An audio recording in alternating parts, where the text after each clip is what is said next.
That's really nice.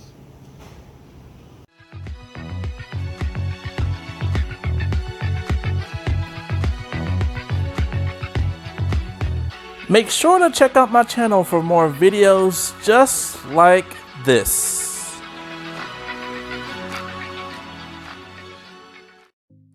What is going on, people? It's your boy, MrBucketlist, and here we are today in the beautiful city of Tampa Bay at the Amalie Arena, home of the Tampa Bay Lightning.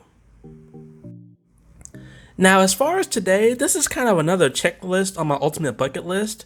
So I kind of have a goal to see every professional major sport and also to try to see behind the scenes of each of one of the arenas that I go to. So in this case, like I said, I was able to set something up via the website to go ahead and get behind the scenes tickets to basically go behind the scenes of this actual arena. Now, before we get started, I do want to go ahead and put it out there that you do not need a ticket to the actual game to purchase the behind the scenes tour, and the tour itself is pretty cheap. I believe the tickets were about $10 when I did this, so like I said, it wasn't bad.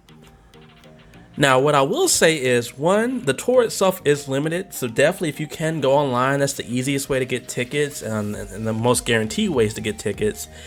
And two, so for my actual experience, now this happened a while ago, that's why I look kind of pudgy in the face, that's before I lost all the weight I've been trying to lose, but anyway, when I actually went during this time period, it was supposed to be me and 4 other people, like some other family that was going to go, but for whatever reason they didn't show up, so it ended up just being me, and I had my own personal tour guide because of it, so it was actually really, really cool. She was like, hey, since it's just you and me, I'm definitely going to give you the best VIP tour experience possible.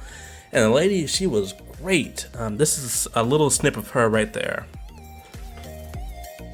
Now, the unfortunate thing about the tour is, because of course this is a professional sports league, you can't necessarily record everywhere you go. So when I went to the main lower floors, they call it the tunnel, where pretty much the players come out in the locker rooms and all that stuff. I got to see all that stuff, but I couldn't actually record videos around there. But the cool thing was I was allowed to take some pictures. So here's some of the pictures of, like I said, me being in the tunnels and behind the scenes.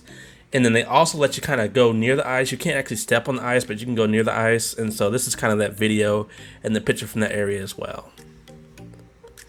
Now, I just want you all to keep in mind that this tour actually takes place maybe about 15 minutes before the game starts. So that's why they're so kind of particular about their things, because you're literally kind of going through these areas while they're preparing to actually start the game. So this was actual game night.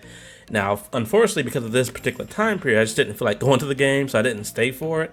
But like I said, you definitely can, if you wanted to, you can stay. And I believe you get a discount for the game ticket as well if you do that. Now, as far as the rest of the tour, it was really cool because, I mean, you're going through basically an entire arena with no one really around. So you get to see different areas, like, of course, the food areas. And then you get to go through multiple different levels with the different clubs and get to kind of see the club seating. And you even get to go into, like, the press box. So where the press people and all the sports anchors and all that stuff, you get to go up there and literally you can record up there as well. And it was really, really cool. You get to see the sound production stage where they have, like, the different light shows and sound cues and all that stuff.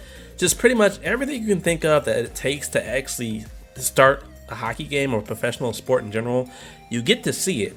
And then another cool thing as well is at this particular stadium they have an organ. It's an organ player that's like, he literally is like a professional that's been there for I think 20 or 30 years. So you get to kind of see where he works at, and it's a really cool experience to do. So I don't want to hold you all too much longer. I mean, like I said, this really is kind of self-explanatory. Like I said, for the most part, if you've been to a stadium, you kind of know how they look. But this tour is definitely worth it. So I'm going to go ahead and throw the rating out there, and then I'll get into my summary. But as far as the rating, it's definitely a must-do, especially for any type of sports fan, and definitely especially for a hockey fan. It's just really cool to, like I said, just be able to see what it takes to actually make a game function. And like I said, eventually I did actually go to a game, and so this is kind of the clip right here. But either way, I mean, going to a hockey game, for me, like I said, it's not necessarily a sport that I'm into repeatedly, but at the same time, going there one time and just being around that crowd, being around the Tampa Bay Lightning fans, it was really, really cool. So, I mean, if you're a huge fan of hockey or a huge fan of history of Tampa, or just wanting to try something different, definitely go ahead and check this out. Like I said, the tours are limited. And this is way before COVID. I mean, I believe this was back in September of last year. So, I mean, things may be different now, but just kind of keep it in mind if you want to do something different. But anyway, I hope you all enjoyed the video. This is your boy MrBucketlist signing out. Peace out. Thanks for watching the video. If you like what you saw, please check out my channel for more videos just like this. Make sure to hit that subscribe button. Until then, I'll see you next time. Peace.